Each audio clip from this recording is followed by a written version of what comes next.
Is it on?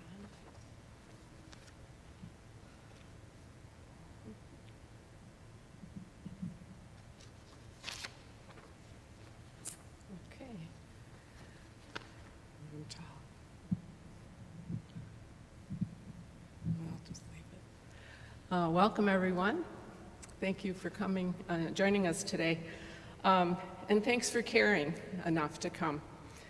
As disciples of Jesus, we're called to care for the poor and vulnerable, and that's who we're here to learn about tonight.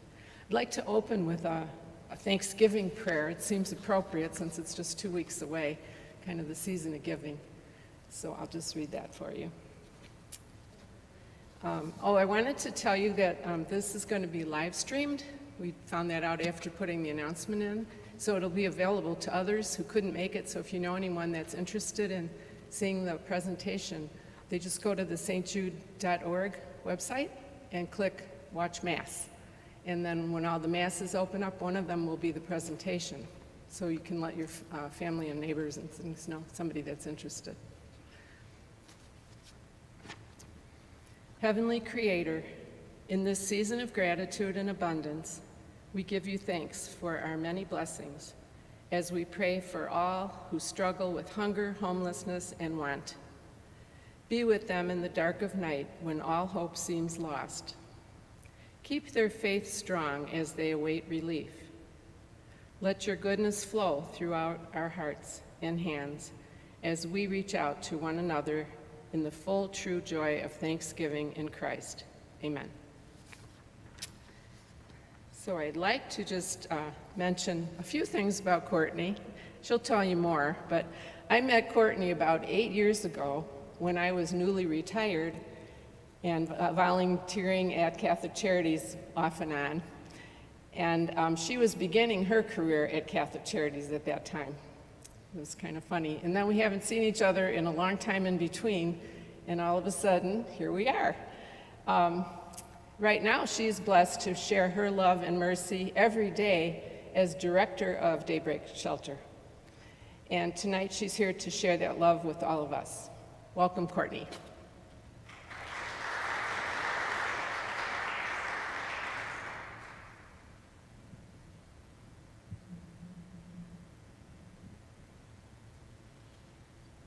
Okay.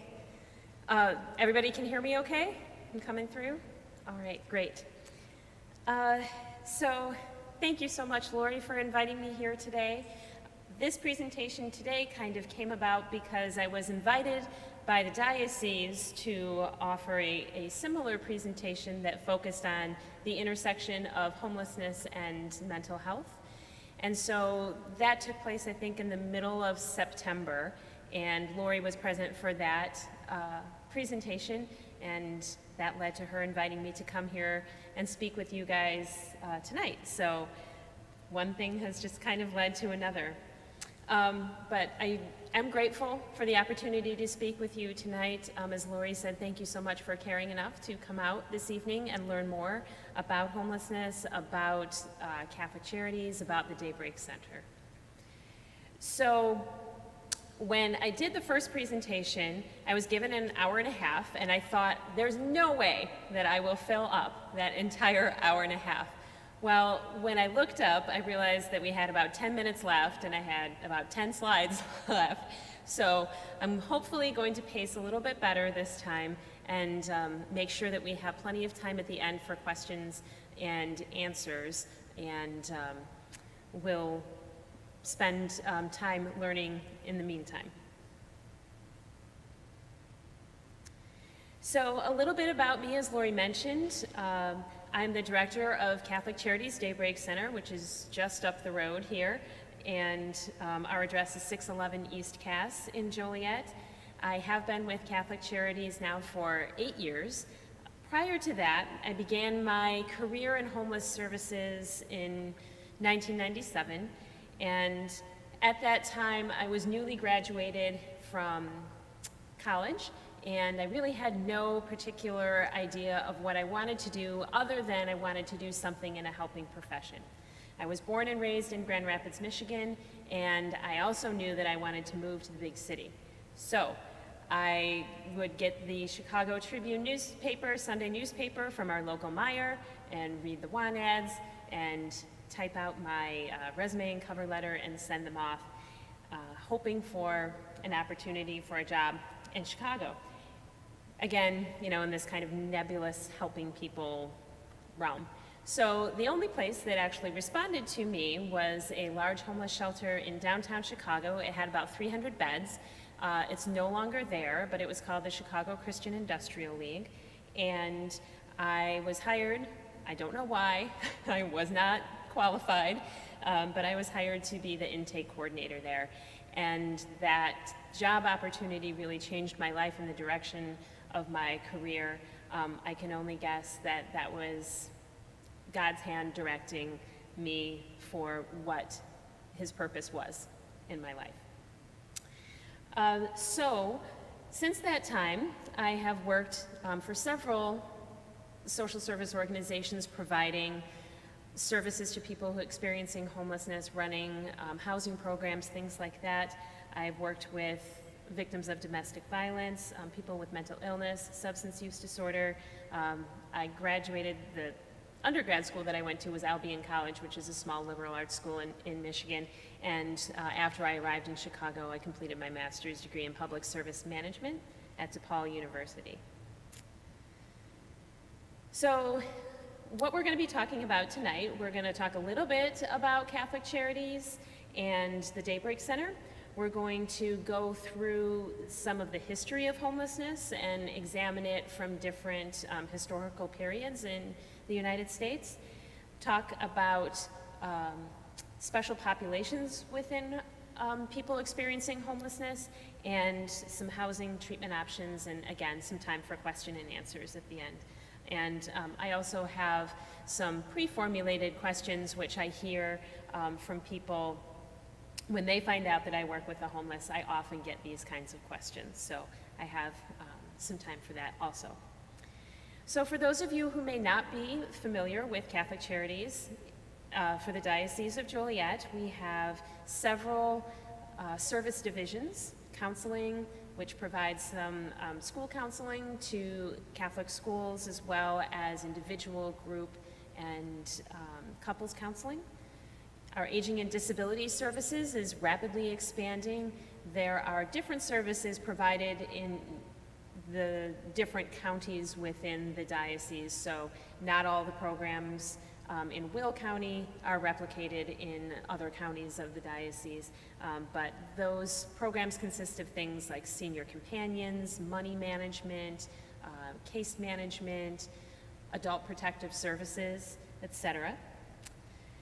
Early childhood services, we have, I believe, 5 Head Start centers in Will County for low-income families to help prepare kids for a successful career in school. Those services start before even your traditional kind of preschool Head Start.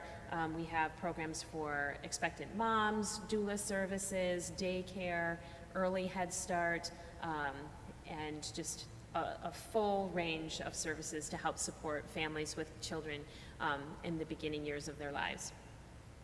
For Catholic Charities purposes, community services means basically services to prevent and end homelessness. We have 3 main geographic areas for the diocese.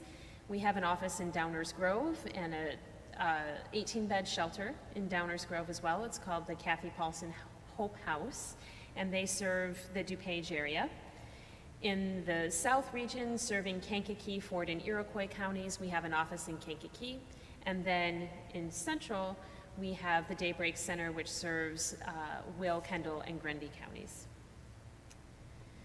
There are 3 main things that we do at the Daybreak Center: emergency shelter, which some of you may be familiar with, and we also have a daytime, a noontime meal that's open to the community. So during the pandemic, that was something that we suspended for a period of time, and then we started being able to hand out lunches to people who came to our building and were hungry. But we recently reopened for community members to come in, sit, and join us for the noontime meal. I'm happy to say that. Emergency services and homelessness prevention. This is primarily for people who are in their own housing in the community, but they have experienced some sort of financial difficulty that is putting their housing in jeopardy. So it could be something like they need a food voucher, or with the change of seasons they need a voucher to get warm clothing, or work boots for a new job that they started. In terms of homelessness prevention, we do security deposits, rent and mortgage arrearages, some future rent payments to help people maintain their housing and prevent them from becoming homeless. Permanent supportive housing is the third category of services at Daybreak. That is for individuals who are chronically homeless. They've been homeless for a long period of time, oftentimes multiple episodes of homelessness, and they have a disability diagnosis that makes it difficult for them to obtain and maintain housing. So Catholic Charities pays rent and provides supportive services for these individuals to help them maintain their housing and stability in the community. So one of the basic questions that we want to answer tonight is, who is homeless and why? So there are some things that homeless people have in common. They also, as we're all individuals, all people experiencing homelessness are individuals as well, with their own stories, their own backgrounds, and their own journey that has brought them to losing their housing. But for individuals and households experiencing homelessness, these folks have no fixed abode, they're economically disadvantaged, and there's a loss of the social safety net. And by loss of the social safety net, I mean that many of the folks that we serve do not have friends or family members who are able or willing to provide them with financial or housing support. So that loss of social safety net could have eroded due to a variety of different circumstances. It could have been a falling out that they had. It could have been through families not wanting to support someone who lost their housing, but they don't agree with the choices that they made to use substances, or it could be a variety of different circumstances that have eroded that social safety net. For me, I have been at a place in my life where I didn't have a place to stay. My husband and I had moved to Connecticut right after we got married to pursue an adventure and jobs in another part of the country. And it just didn't turn out the way that we had hoped. So we decided to kind of cut our losses and return back to the Chicago area where he's from, and kind of start over again. We were very fortunate in that my husband's dad had a home that he opened up to us, and we stayed with him for about 5 months before we found our own place and moved out. So I guess I don't really consider myself as having been homeless during that period of time. For other folks who don't have that family support, that could have been a much different story of having to seek shelter, support services, apply for benefits, things like that. So I touched a little bit on the different types of factors that may lead someone to becoming homeless. Some of these include things that you probably would associate with individuals experiencing homelessness, and kind of that's the stereotype of people who are homeless. Mental illness, substance abuse, chronic health conditions. It could be none of those things. It could be all of those things. It could be an environmental disaster. It could be a loss of jobs, or being laid off or fired, your place of work closed down, and you just don't have that social safety net to catch you in those times when you need extra help. So there are societal causes of homelessness and individual causes of homelessness. And in my experience, there's a combination of factors, both societal and individual, that leads to individuals becoming becoming homeless. So it could be some of those factors, those individual factors that we just talked about, substance abuse or mental illness. But there are also significant societal factors as well.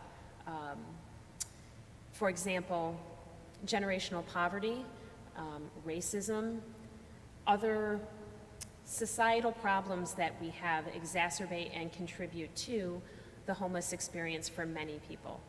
And that cannot be discounted in trying to overcome some of those barriers to help someone become stably housed.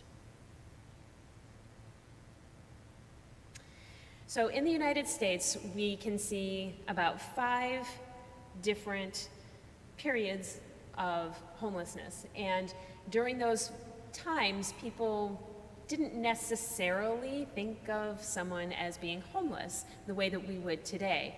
But if we take a look back, it's easy to see how people experiencing housing instability at that time could be labeled as homeless in the lens of today. So those 5 periods are the colonial period, urbanization, industrialization, the Great Depression, and then our contemporary period. So we'll start off with the colonial period. Folks came over to this country and started to settle, and it was a very agricultural type of society that required a lot of mobility for people to be moving from place to place, both skilled and unskilled workers. And as people moved around the country, as they started to settle and explore different parts of the land, people didn't have that fixed abode. They didn't necessarily have a social safety net, although many people worked together to farm, to homestead, that kind of thing. But you would have traveling peddlers or people who were moving from place to place that didn't have that fixed place to live. But nobody really thought of them as homeless. That was just kind of the lifestyle that they pursued. In terms of industrialization, there was a decrease in the amount of people who were experiencing homelessness during that time, during the Civil War. And then economic depressions that came about after the Civil War ended did cause a rise in homelessness.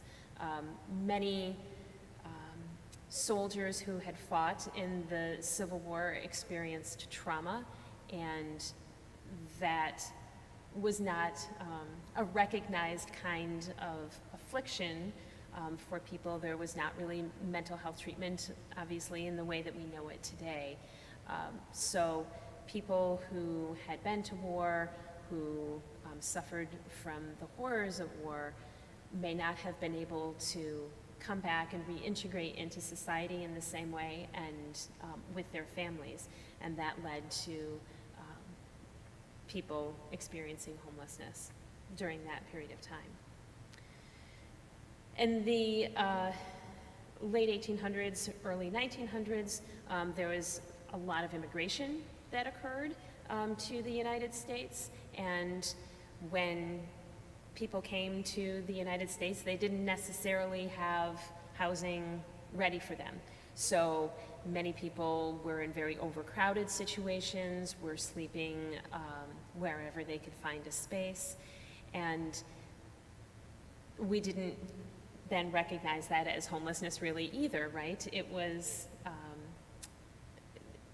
wasn't thought of in the same way as a problem that needed to have the attention of the government or other interventions to help provide housing for people. Obviously, immigration continues to be an issue for the United States today, and trying to make sure that people who are coming to this country do have safe places to stay during their immigration process is very important. So that rapid population growth in ports of entry with overcrowding, dangerous conditions. And I just want to talk a little bit about historical racism and homelessness as well.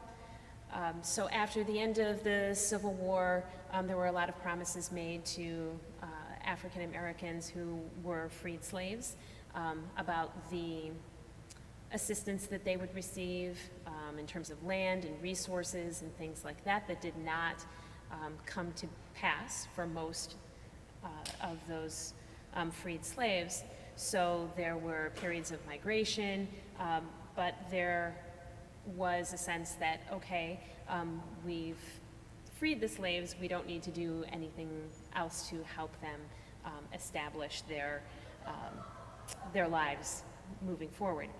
So that historical aspect of freed slaves led to different policies that have continued to impact African American individuals today, and we'll get into that a little bit more as well. Likewise, for Native Americans, they were relocated across the country to landscapes that were unfamiliar to them. They were not provided with resources for housing and other basic needs. And so that is another group that has suffered greatly in terms of the impacts of homelessness that are still felt today for Native American populations. In the Great Depression, not surprisingly, homelessness increased significantly at that time, and there was a 25% unemployment rate in the country, which meant people didn't have money to pay for their housing, right? So homelessness increased. People started to move more throughout the country. You had situations like the Dust Bowl, migrant workers who were on the road trying to find work, trying to find housing, and there were a lot of people that were impacted by the Great Depression, and there were a lot of programs, as we know, through the New Deal that helped the country to recover from the Great Depression, you know, your workforce programs, et cetera. And there were home ownership programs, and they were targeted to white Americans. African Americans were considered financial risks, were not given loans and federal money to become suburban homeowners. And of the $120 billion of government-backed loans to new homeowners between 1934 and 1962, 98% of them went to white people. So those home loans helped to establish generational wealth for some people in our country, but excluded that home ownership opportunity and the creation of generational wealth for many Americans. Certainly in World War II, homelessness did go down. A lot of people were soldiers and were not considered to be homeless, even if they may have been before they went into the war. Our economy was firing on all cylinders, and jobs were plentiful. And even after World War II, certainly there was an economic boom that's well documented. And so as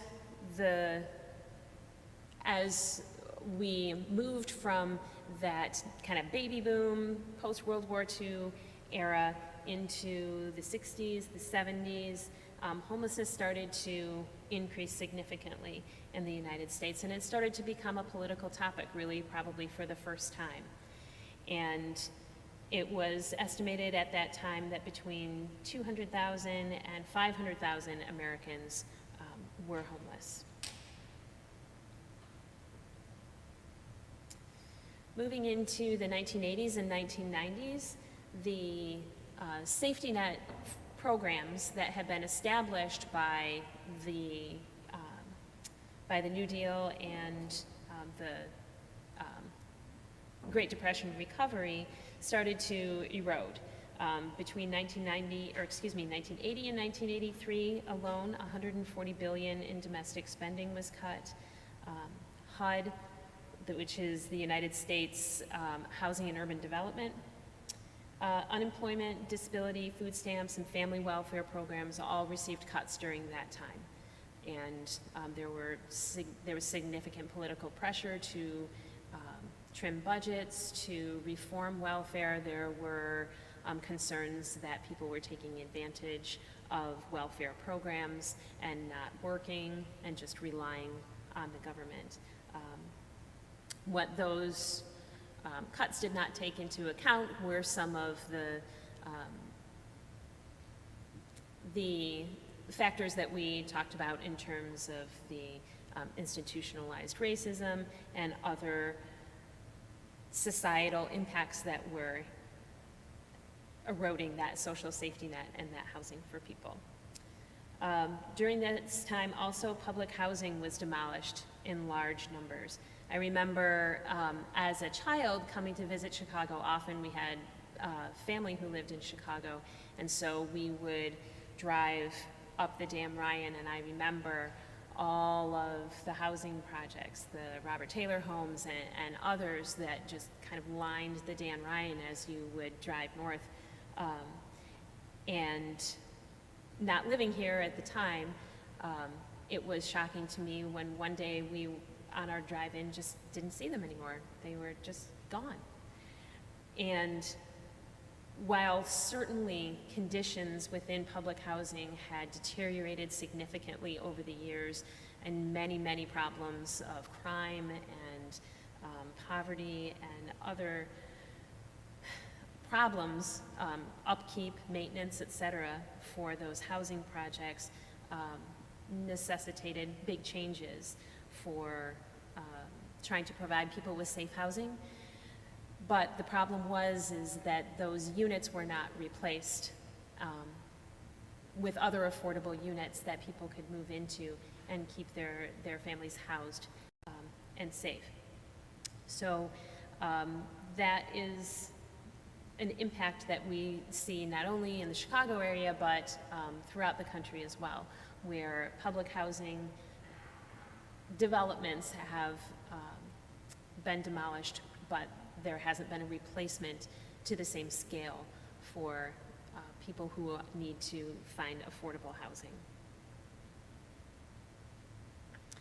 Other economic factors at play during this period of time was a loss of manufacturing and other jobs that went to countries overseas.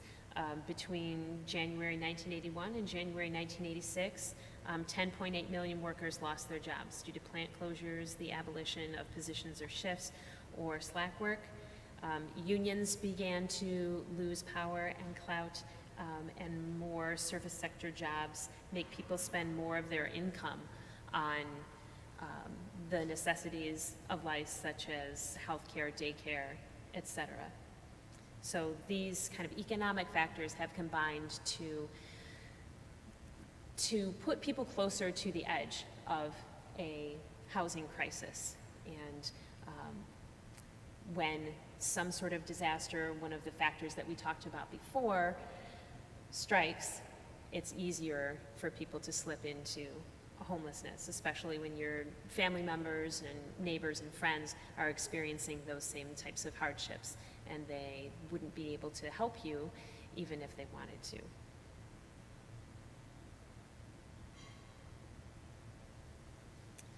So it's recommended by financial experts that the cost of housing for a household should not exceed 30% of your annual income.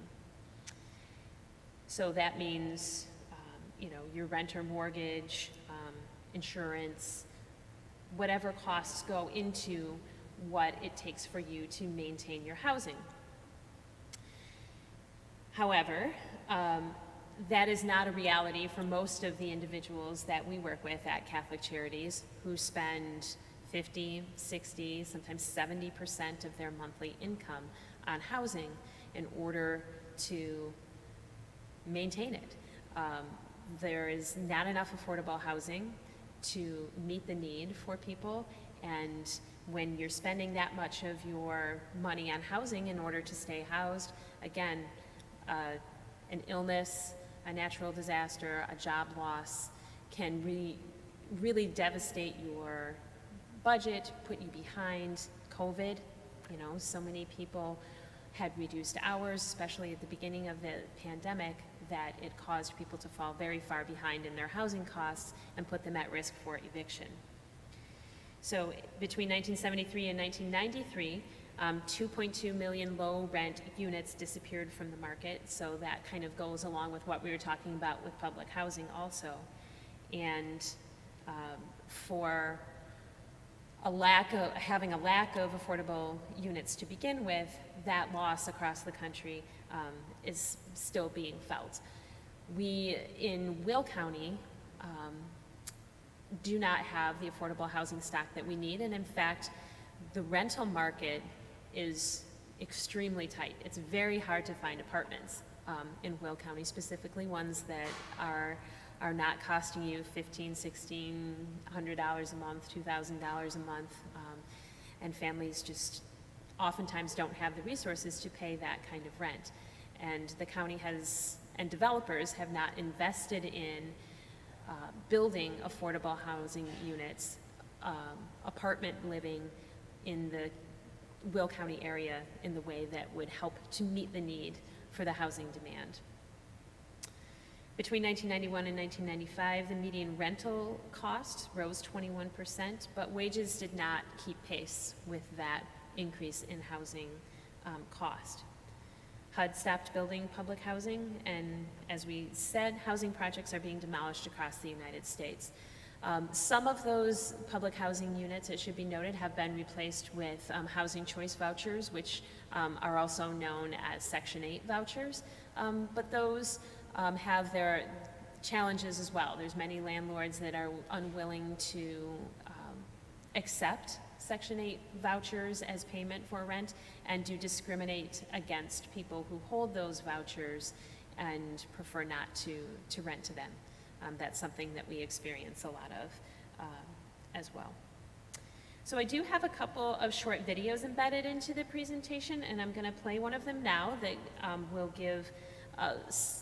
reiterate some of what we just talked about and expand upon it as well. So fingers crossed that this works.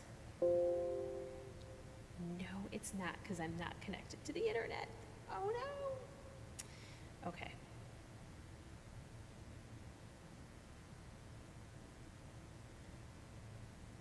Bear with me just one moment. Let me see if I can.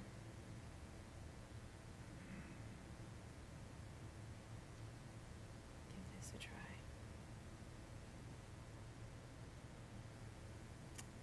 Does anybody know the Wi-Fi password?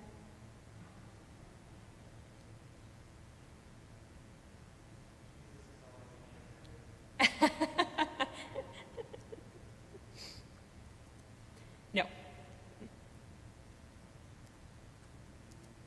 I apologize, I did not think about this. So let me just try something real quick. If this doesn't work, then we will move on.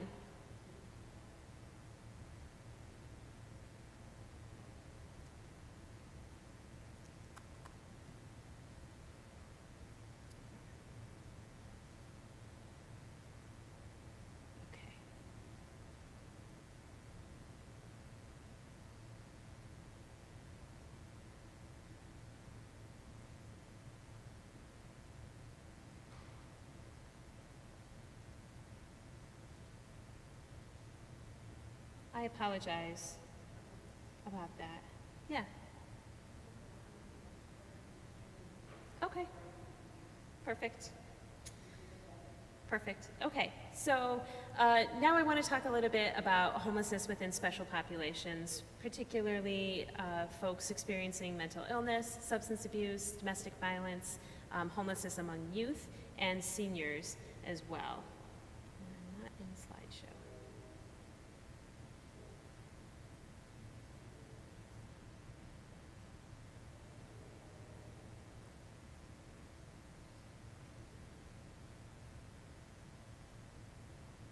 Okay, there we go.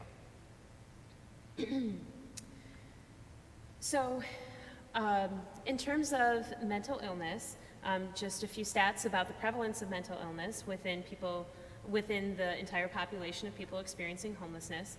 In a 2015 assessment by the U.S. Department of Housing and Urban Development, HUD, there were 564,708 people were homeless on a given night in the United States, and approximately 25% of those people were considered to be seriously mentally ill, and 45% had any type of mental illness.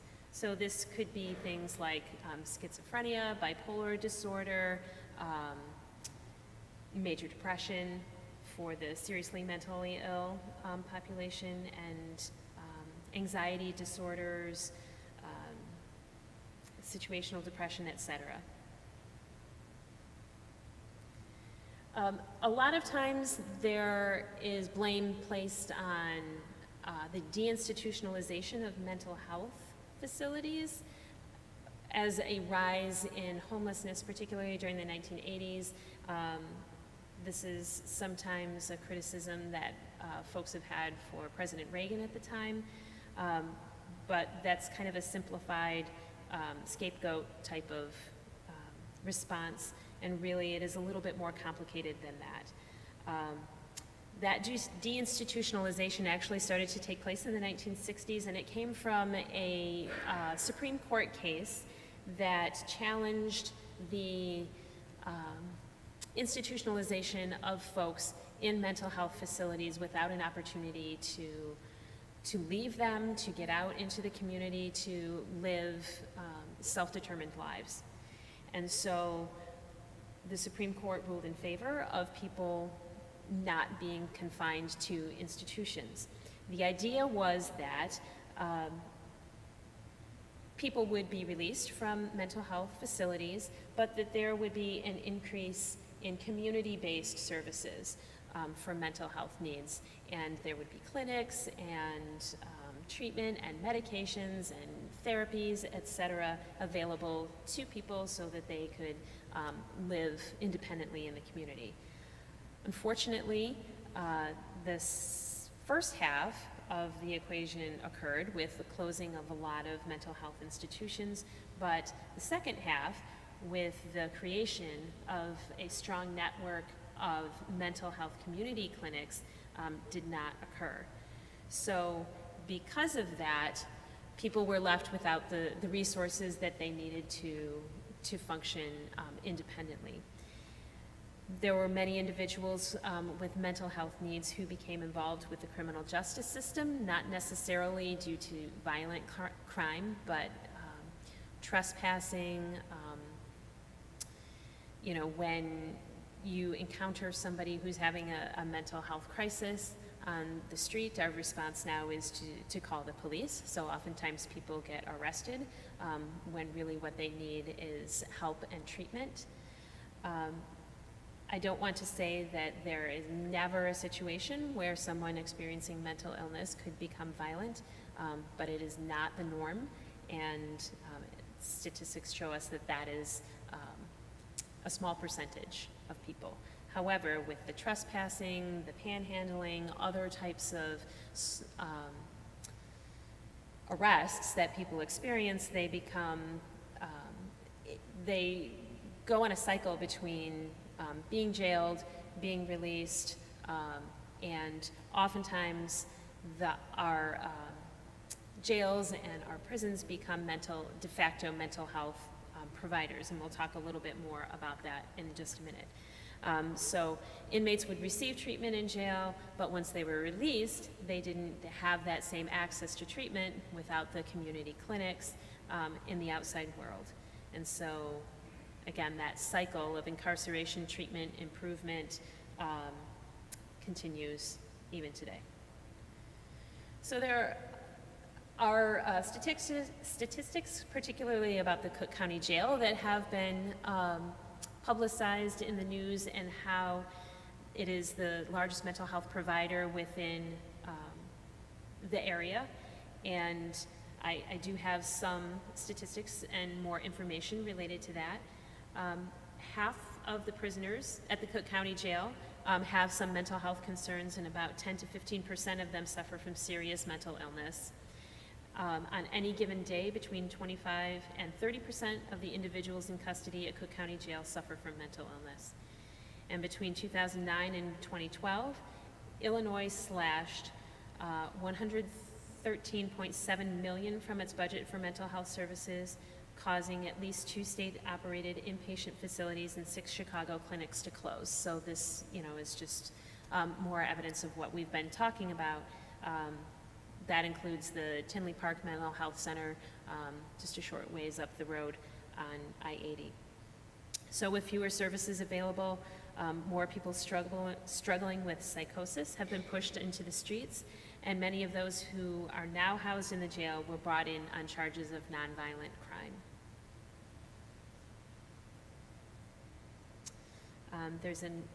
If you receive the link to the presentation, please make sure to go back and watch the videos. There's another one here. That I think they're worthwhile and do offer some good insight and perspective, first-person perspective on experiencing homelessness. In terms of substance use disorder within people experiencing homelessness, SAMHSA estimated in 2013 that 38% of homeless people were dependent on alcohol and 26% abused other drugs. Interestingly, people who are older tend to, according to these statistics, favor alcohol, while younger people would have drugs as their substance of choice. And I just found that a little interesting. So there's many reasons why people choose to use substances and become addicted to them. And part of it is, if you're homeless and you don't have access to food or a shower, or people kind of see you as invisible, you want to escape from your unpleasant reality and get to another frame of mind where you might not be in such physical and or emotional pain. Which includes self-medication for mental health conditions. If you don't have access to mental health treatment and medications to help treat your mental illness, substances can also offer an escape for certain individuals who are experiencing mental health symptoms as well. So about,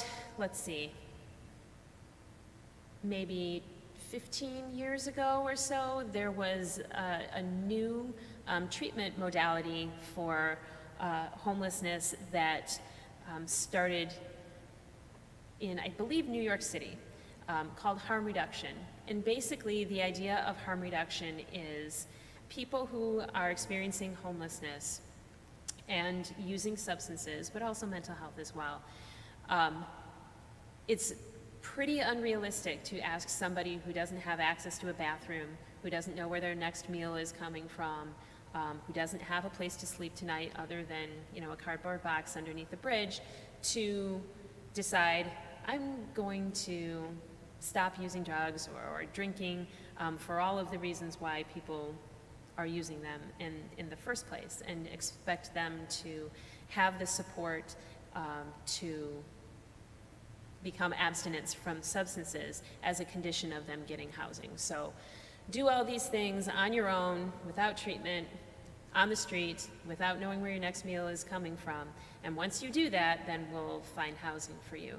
So many housing advocates thought, we need to kind of flip this on its head. And if we're trying to encourage people not to use substances, to be abstinent from alcohol, etc., wouldn't that be so much easier and realistic for somebody to do if they had a bed to sleep in, if they had a job or food or access to services, rather than trying to do it cold turkey on your own from the street.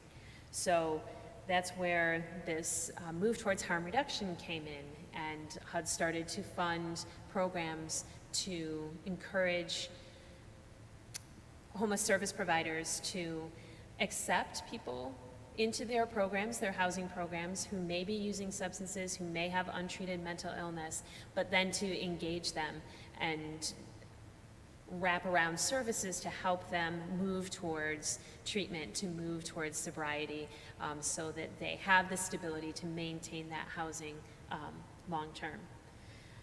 And that still remains one of the main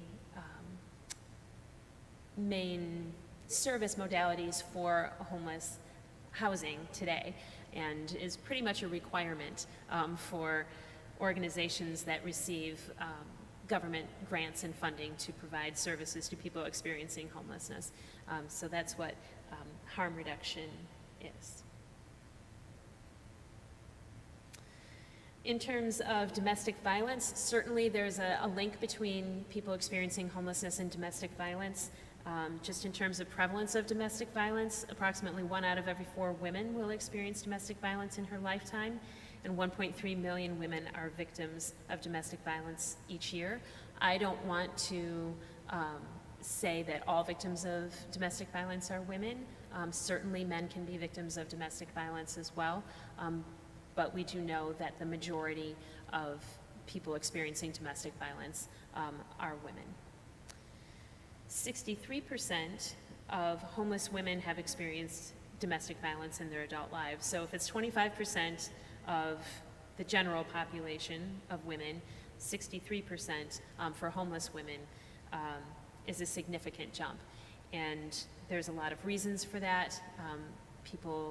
Women experiencing homelessness are particularly vulnerable to violence, to sometimes trying to find housing or resources or comfort in a partner that may be abusive to them, but choosing to stay rather than to return to homelessness. There's a lack of familial and social supports often for people experiencing domestic violence, even more so than just the regular homeless population. Sometimes, for example, a family member might say, you've been in this relationship for 4 or 5 years, it's always this cycle, you're gonna leave them and then you go back, we're not gonna help you anymore. So that's a disincentive for women to talk about the abuse that they're experiencing, or to get help from their narrow social supports.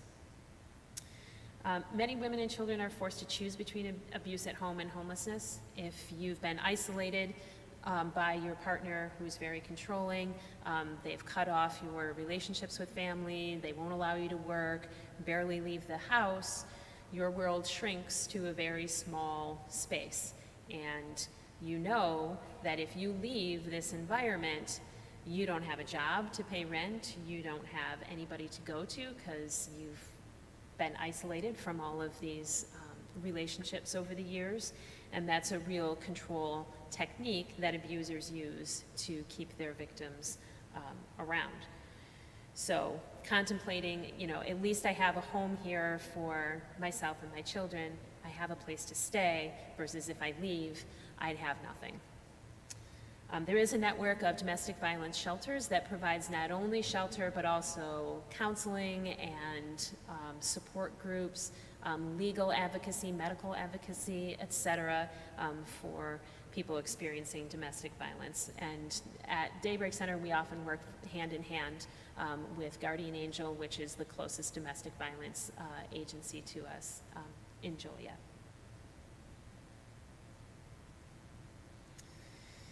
For youth, 30% nationwide, 30% of those experiencing homelessness are under the age of 24, and these young people have significantly higher rates of emotional, behavioral, and immediate and long-term health problems as a result of their homelessness. They tend to struggle with self-esteem. They're at an increased risk for substance use, suicide, and other negative outcomes. And, in terms of school, for kids and families, the outcomes are not good. for young children experiencing homelessness. Academic-wise, learning rise, moving around a lot, you don't get established in a school, you're constantly starting over, you don't have friends, so there are really difficult negative experiences that young children have when they're homeless.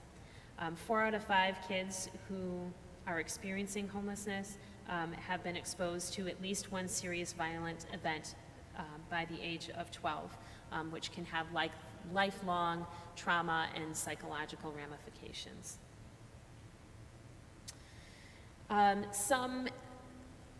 Some reasons why youth become homeless: aging out of the foster care or juvenile justice systems, that leads a lot of those young people to homelessness.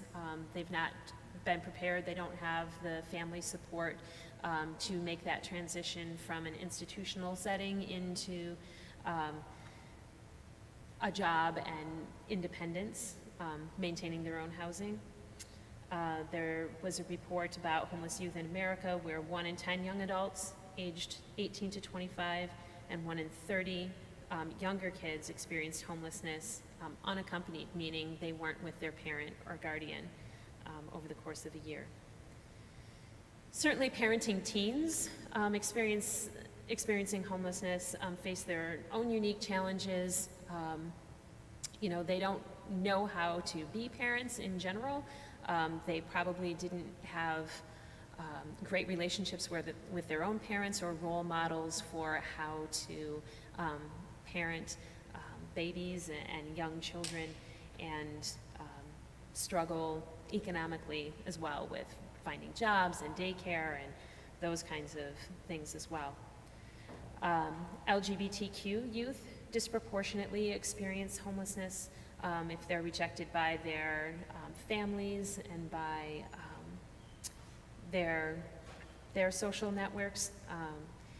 They are subject to physical assault, sexual exploitation, and experience a lot of trauma, both mental, physical, and with substance use disorders.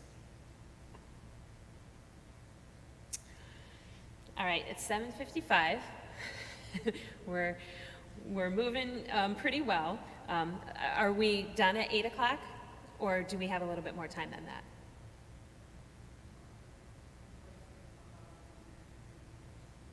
Okay, perfect. Okay, so, pardon? Oh, okay. Well, let's do this. Let's finish off the presentation and allow for questions and answers, and then if we have time at the end, we can play some of the videos.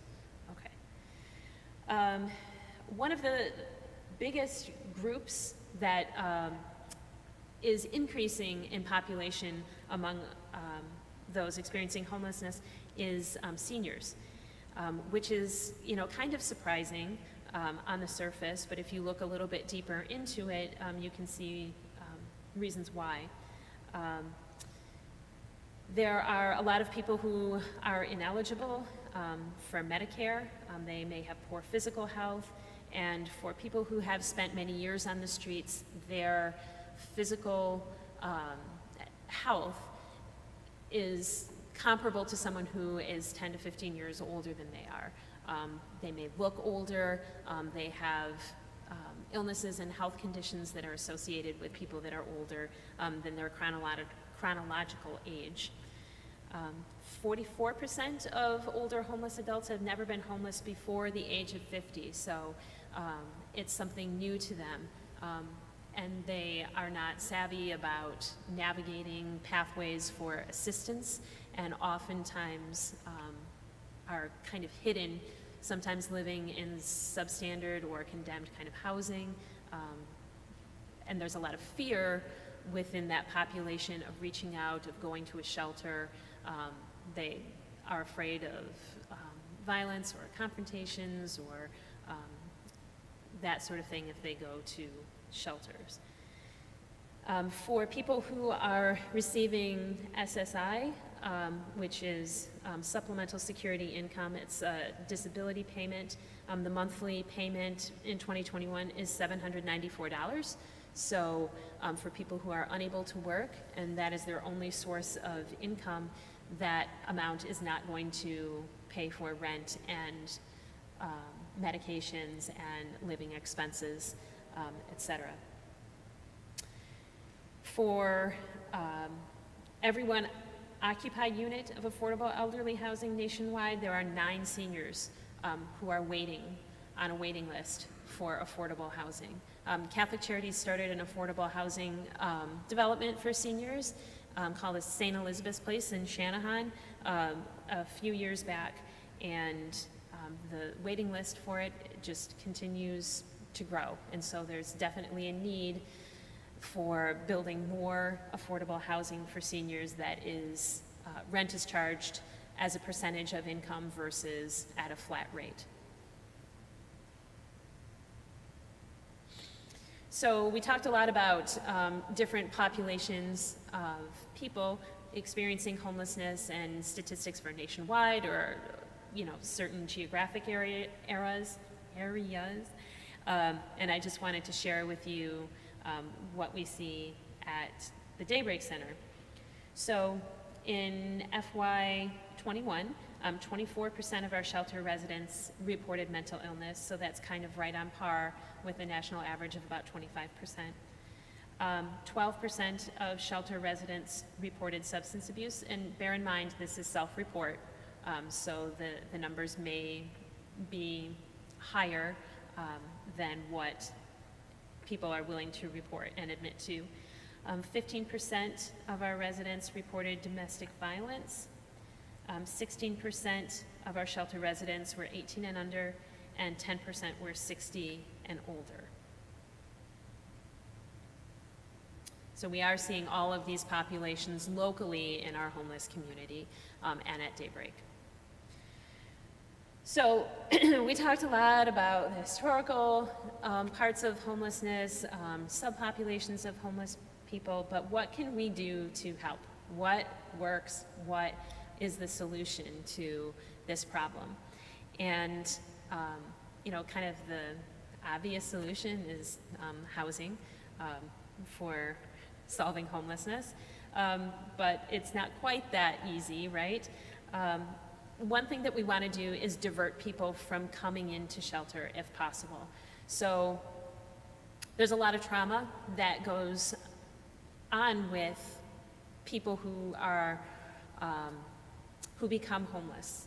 And as much as we try to make the Daybreak Center a welcoming place where people can come for help and provide as many services and support as we can, it's pretty much going to be one of the worst days of your life when you realize that you have nowhere else to go and you have to go live in a big room amongst a bunch of strangers, and you don't know whether you're going to feel safe, who's going to help you, you have to eat when they tell you to, and share bathrooms with people, etc. So as much as possible, we want to prevent people from coming into shelter. And so if there's a situation in the household where an argument happened and mom says, "That's it, you've got to leave, get out of here, I don't care where you go, you can't come back here." If we can intervene when that person shows up to shelter and say, "Okay, so really mom is upset because you are not looking for a job, you're playing video games all day, or you are going out, or you have a substance abuse issue, what can we do to help provide you with services that will help keep you in that home? Let's talk to mom. Let's see, if you agree to start going to workforce services once a week and applying for 5 jobs a week, would she be willing to let you back in?" And so sometimes that works and sometimes it doesn't, but the more that we can keep people out of shelter, both to preserve beds for people who don't have any other options, and also to prevent that loss of property, the eviction or the trauma of going into shelter, we want to do that. Homelessness prevention, we talked about that a little bit earlier.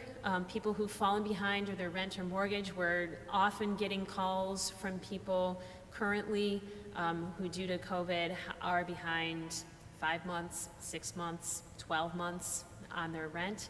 And so there have been a lot of financial resources from the state of Illinois, from the federal government, geared toward helping people to get caught up and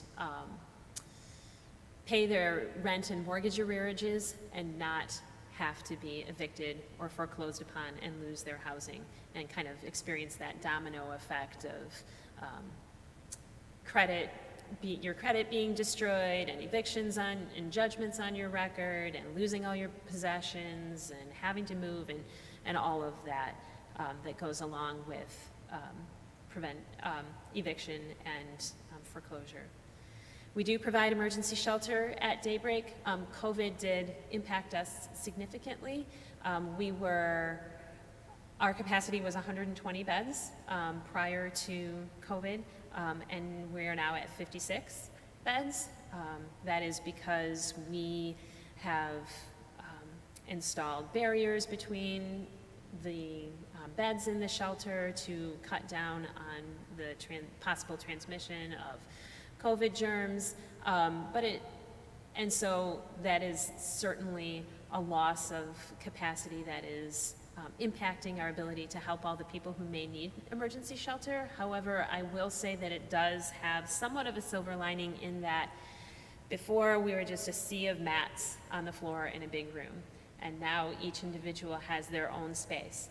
And they have kind of like a little cubicle that has a locker for their belongings and their bed that's on a frame that's up off the floor.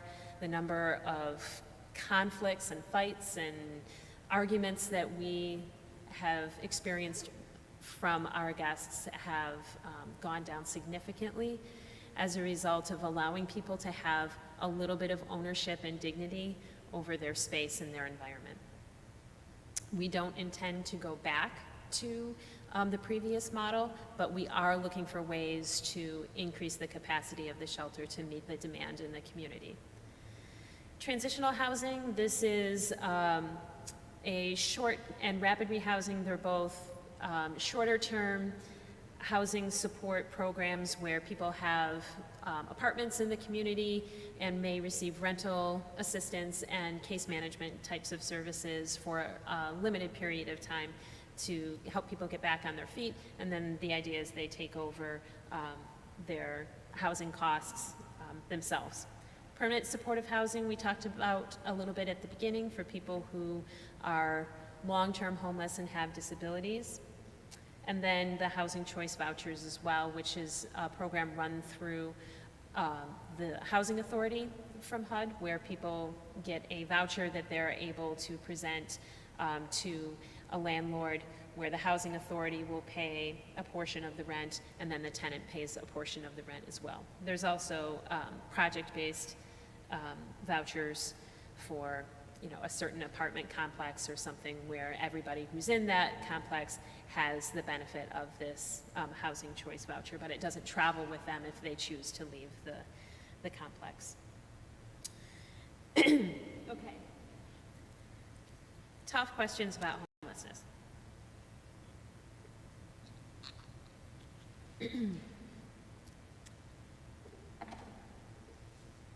These are questions that people often ask or wonder about. I get asked these questions, and I have my own opinions about how to answer them. All the information presented today is from my perspective, through my experience professionally, working with homeless people for 25 years, and shouldn't be held universally, or it be assumed that my own opinion is necessarily the position of Catholic Charities either. So the first question that I have here is, should I give money to people who are panhandling? It's really an individual response. If you feel comfortable, if you feel moved, if you feel like you want to assist that people, or that person who's asking you for money, do that, but also understand that if you choose to provide money to that individual, you surrender your control for what they do with that money when they get it. So I'm not saying that every person who is panhandling is going to go out and purchase alcohol or drugs or something else unhealthy with that money, but you don't get to say what they do with it after they buy it, or after you donate to them. They may do that. They may do it to get a hotel room for the night. They may get it, or they may use it to purchase a meal or some other use. So just understand that you need to be okay with what they do with the money if you do choose to provide them with money. If you don't want to give money, a lot of people keep socks or granola bars or something like that with them if they're regularly seeing homeless people in their day-to-day activities, and people do appreciate those kinds of things as well. But I think the main message in this situation is if somebody is asking you for money, don't just ignore them. People who are homeless feel invisible and ostracized by society as it is. So if somebody asks you for money and you want to say no, just look them in the face and say, I'm sorry, I can't help you today. And then you can keep it moving. But acknowledge them, give them some dignity, let them know that they're seen, and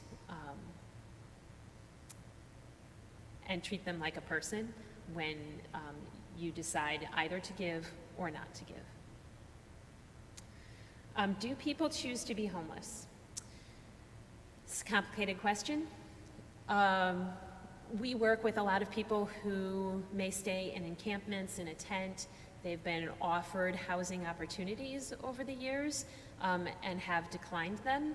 So on the surface, you would think, well, they are choosing to be homeless, right? But you're not necessarily taking into account everything that might be going on with that person.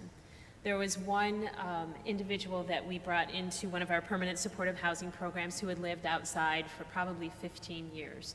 And he would come to our shepherd's table noontime meal on a regular basis, and every time we would see him, we'd say, hey, are you ready to come in for housing yet? Like, no, there's other people who need it more. Okay, so we kept asking, and eventually he said yes, but it was really scary. You know, it was really scary to feel like, okay, now I'm responsible for this apartment. What if I need help? What if my sink gets a leak? What if I can't pay? What if I get kicked out and I wind up back on the street? You know, that's a big risk and scary to take on that level of responsibility. So over time, engaging with people, treating them as human beings who are deserving of love and dignity can help break down some of those barriers of fear and other reasons why someone might turn down housing or not choose to pursue it and have it look like they're choosing to be homeless. What's the best way to help? There are so many ways. You know, there's the obvious answers like donate money, volunteer, things like that, but also we need people who are advocates. So people from outside of social services, from outside of shelter workers, to be champions of homeless people, to contact legislators when they're making appropriations for housing projects, for assistance, to raise your voice in local meetings and say, what about affordable housing? We need that in our community. So contacting legislators, speaking up at local government meetings, those sorts of things are very important ways that you all can help with homelessness as well. I want to make sure that we have time for questions, so I want to skip down to the second to the last one. Can I bring my kids to the shelter to show them how good they have it? I'm sorry, this is a big pet peeve of mine. We welcome at the Daybreak Center kids coming in to volunteer and to serve, particularly with preparing and serving meals. That's our main volunteer opportunity at Daybreak, and kids are more than welcome to come in, help make the meals, help serve them to the guests at the shelter. Kids sometimes organize drives for coats or hygiene items or things like that through scout troops or youth groups or things like that, and we welcome their participation. What I don't like to see happen is folks who want to bring their children in to make them appreciate what they have more. And what I mean by that is, you know, Susie has got everything that she can need. She has 4 video game systems and 2 phones and things like that, and parents say, you don't appreciate what you have. We're gonna take you down to the shelter and you can give those things to the kids that are at the shelter. Well, I understand where the parents are coming from, because children should appreciate the advantages and the things that they have, but how does that make that homeless child at the shelter feel? It makes them feel like they're exposed, on display, less than, less worthy. If your whole point is, I want to show my kid how good they have it, I don't feel like that's the way to do it. If you want to, like I said, bring your child in, have them get involved, create relationships, prepare and serve, play with other kids, come and put on an activity for the kids, do crafts, that kind of thing, that is absolutely the way. You don't want to reinforce that separateness, like the haves and the have-nots, right? You want to break down some of those barriers and help your kids see that these are kids too, just like you, with the same favorite color or the same favorite book or something like that. Despite the economic position of their parents, they're still just kids, and you need to treat them as equals, not as someone in need of a handout that's undeserved. So I'm not sure if I expressed myself very well with that, but hopefully you guys get what I mean. But creating those relationships, treating people as humans is really key. Okay. At this point, I want to give folks opportunities to ask questions. I know we covered a lot of ground today. Hopefully I didn't talk too fast. I have a tendency to do that. I'm hoping that you'll come away from today with a little bit of historical perspective, a little better understanding of where we're at in terms both locally and nationally with homelessness, and what you guys can do to help impact this problem that we have in our society. So, questions? Yes.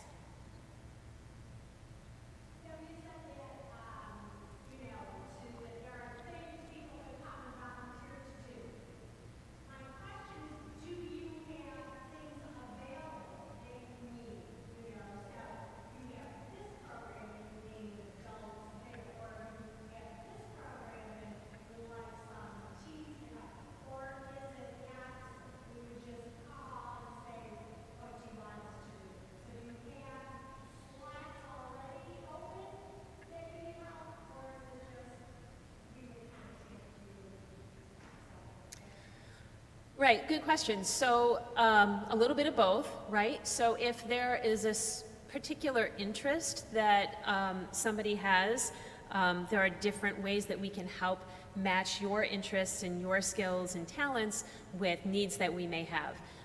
We provide classes at the Daybreak Center for our residents. We've kind of been slowly easing back into them with the pandemic, but pre-pandemic, we had not only things like financial education or anger management classes or things like that, but we had people coming in doing poetry classes with our residents, and people doing mindfulness classes with our residents. So some of those special interests and talents, it doesn't always have to be just the basics, right? Or a craft project.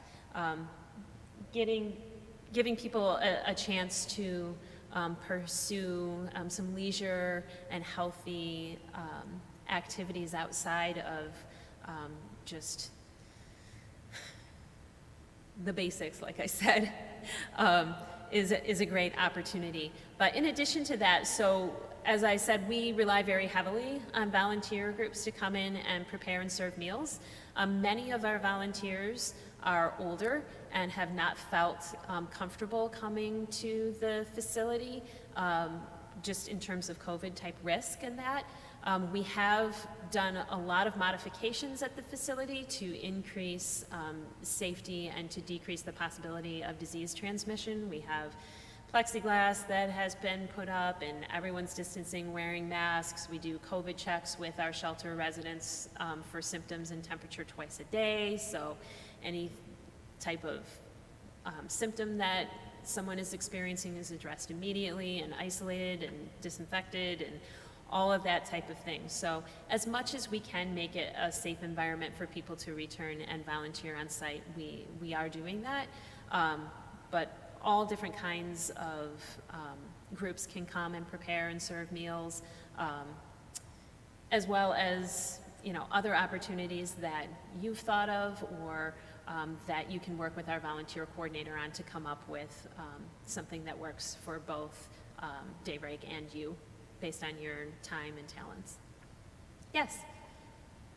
Do the people at the shelter stay there all day long, or do they have to leave during the day? We do not require people to leave during the day.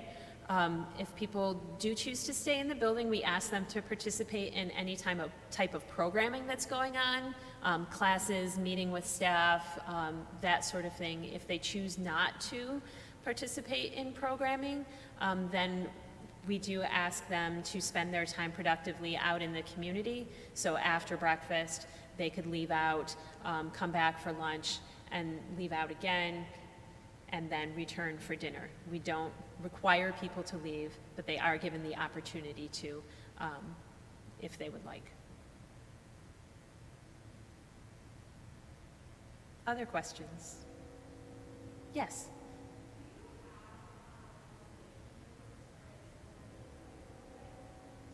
That's a good question. The question was, if not everybody heard it, was do we have isolation rooms if someone gets COVID? So I don't want to delve too deeply into our entire COVID protocol, but if we have somebody who does have COVID, they will be isolated off-site. We've used hotels to house people temporarily who are experiencing symptoms and are waiting for test results, or who have COVID. Certainly, if their medical condition warrants it, they would be in the hospital. But if they're not terribly sick, but still have tested positive and need to be isolated away, we would probably use a hotel for that purpose until they have been cleared via CDC guidelines to return to shelter. But I will say, we have had very, very few positive COVID cases at Daybreak since the pandemic started. When the pandemic first started in March of 2020, we took all of our current shelter clients and we moved to a hotel. And each person had their own individual room until July.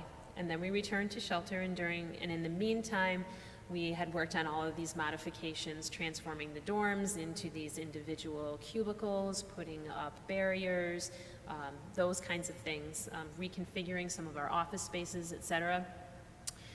And I think that that's really made a big difference, as well as the vigilance with testing, with symptom tracking, et cetera. Yes?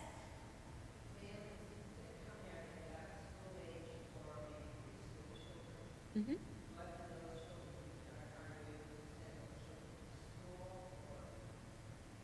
Yep, that's a good question. The question was about what happens to young children and school-age children.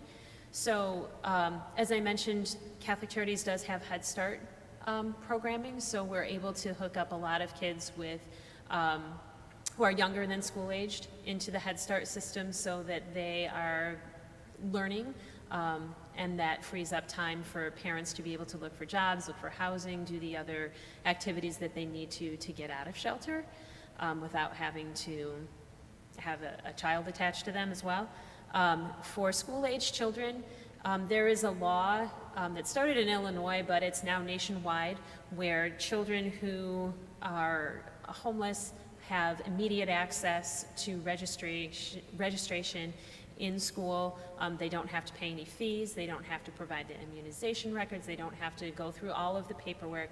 School districts are required to have a homeless liaison on staff who works with any families that are experiencing homelessness, whether it's at a shelter or whether they're doubled up with a family or a friend and are moving around a lot. So there are safeguards in place to help those kids get immediate access to education. And the school districts are also required to provide transportation for those kids to get from where they're staying back to either their school of origin, where they were going before they became homeless, or the local school. The parents have the choice of which school they want their children to attend in that circumstance.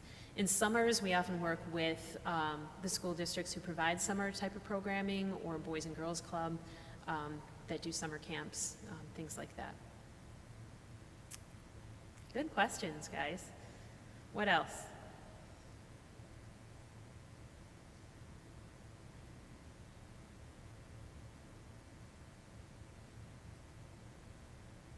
Okay, yes?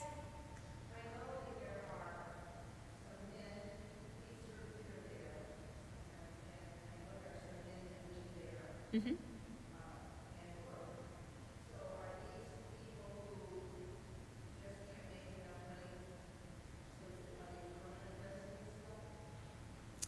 That's a good question. So at Daybreak, we have one of the permanent supportive housing programs that I mentioned earlier for people who are long-term homeless and have disabilities. And so we do have a program that is for 16 men who live on site in their own rooms at Daybreak, but they're allowed to come to the cafeteria to eat meals. So they are not in the shelter. Some of them may work. Many of them have disabilities that prevent them from working. So Daybreak is their permanent home. So they can come and go as they choose. They don't have to comply with some of the same rules that we have for shelter. So that program is a little bit different, but it's certainly a stereotype that people who are homeless don't work. A lot of our clients in shelter work. Many of them work at temp agencies. There's been an explosion of warehouse jobs and fulfillment facilities in this area. So temp agencies provide workers to those facilities. There's pros and cons with that. You're not becoming an employee of the company, you're just a temp, so you're not eligible for benefits. If you stay at one temp assignment, for too long, the company would have to hire you on permanently, and companies certainly are aware of this, so they'll find reasons to let people go before they reach that threshold where they would have to be hired on and pay benefits, etc.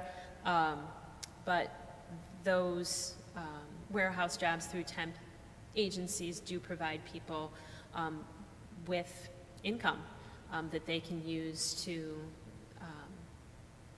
get apartments, purchase the things that they need to, and hopefully get out of the shelter.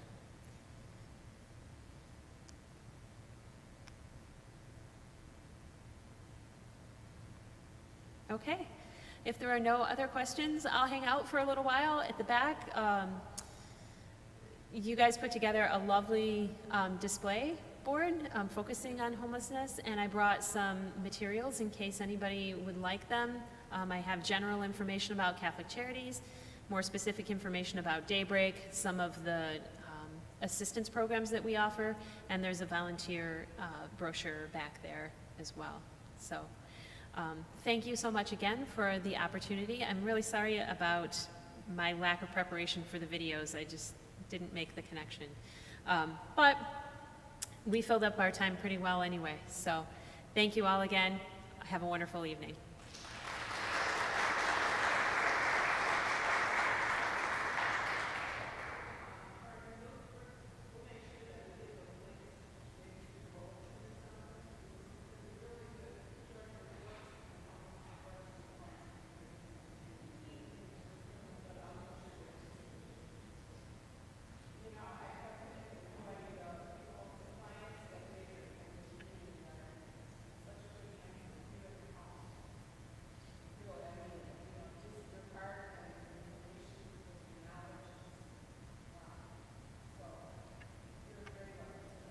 Well, thank you.